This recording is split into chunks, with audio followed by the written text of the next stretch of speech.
Siya na nga ba ang magiging kapatid ni Roda sa Batang Quiapo? Tingnan ang mga detalye.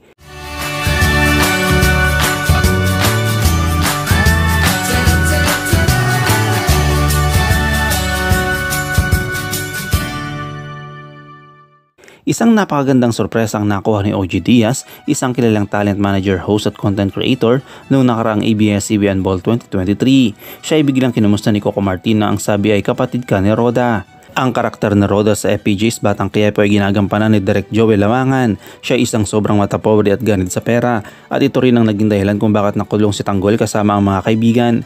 Pinagbintangan siyang nanloob sa bahay ni Roda at sinaksak siya. Si Tanggol ay si Coco na siya ring bida sa direktor ng Batang Quiapo, bukod pa sa pagiging producer nito. Napanood ng video ng showbiz update ni OG Diaz at Pamaloy kasama si Ate Marena sa kanilang YouTube channel itong Sabado ng hapon. Sa video sinabihan ni Coco Martin si OG Diaz na kapatid ka ni Roda. Dahil dito, agad namang nagtanong ang mga kasamahan ni OG Diaz kung anong kanyang final answer sa alok ni Coco Martin na mag-guest sa Batang Quiapo. Tuwang-tuwa ang lahat ng tawa na habang nanonood dahil talaga namang sobrang saya ng episode. Ito rin ang tanong ni Mama Loy sa kanilang vlog. Ang sagot ng talent manager at komedyante ay pinag-iisipan pa niya ito dahil baka hindi niya kayanin ng call time na 5 AM.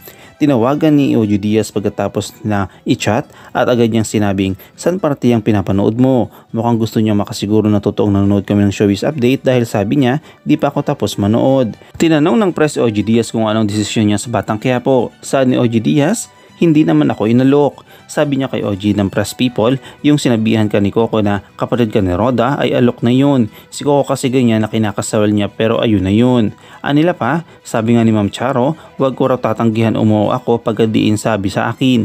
Iniisip ko kasi nga ang aga ng call time, baka hindi ako magising kasi nagbablog sila ng 3 AM. Do pwede naming i-adjust yung taping namin, gawin namin sa hapon kasi may lakad kinabukasan. Pero gusto ko yun kasi kailangan ng memorya para hindi tayo nagkakaroon ng Alzheimer's, kaya nga ang mga matatandang artista tumatanggap pa rin kahit gusto nilang mahasa pa memory nila. Pansinin mo, babata pa ngayon may mga demensya na. Kailangan talaga maging aktibo ang utak natin. Naikwento rin kasi ni Mama Loy na nag-guest sila ni Joseph Poco sa Batang Quiapo ay alas 5 ng umaga ang call time nila na inakala ng pagdating nila ron ay nakakabit pala ang set, yun pala ay kompleto ng lahat, nagkapag-almusal at makeup ng iba. Maaga kasi talaga ang simula ng trabaho ni Coco Martin kasi maaga rin ang pack up niya at ayaw niyang abutin ng mahigit 16 hours dahil wala raw silang mapipigas pa artista kapag inabutan sila ng sikat ng araw. Chika pa ni OG Diaz, kapatid kaya ni Lobiloso ako? Sabi sa kanya na parang hindi naman kailangan ni Lu ng karakter na Noy na kapatid. Mas kailangan ni Roda para mas may kontahan siya sa bahay dahil mag-isa na lang siya ngayon mula nang manakawan at masunugan siya sa bahay nila Pen Medina at Susan Africa. Siya tumutuloy bilang isinanla naman sa kanya ito at ginamit ng debut ng labi po ni Mokang. Natawang sabi ng OG Diaz, "Oo nga, isipin ko pa talaga, paano kaya ito ng boses ko? Nakakahiya sa mga talents ko, baka isipin dapat sila ang ibenta ko. Mas inuna ko pa sarili ko." Giit naman ng press, "Hindi ka naman nagpresenta, sinabihan ka kaya tanggapin na." Sabi naman ni OG Diaz, "Isipin ko talaga."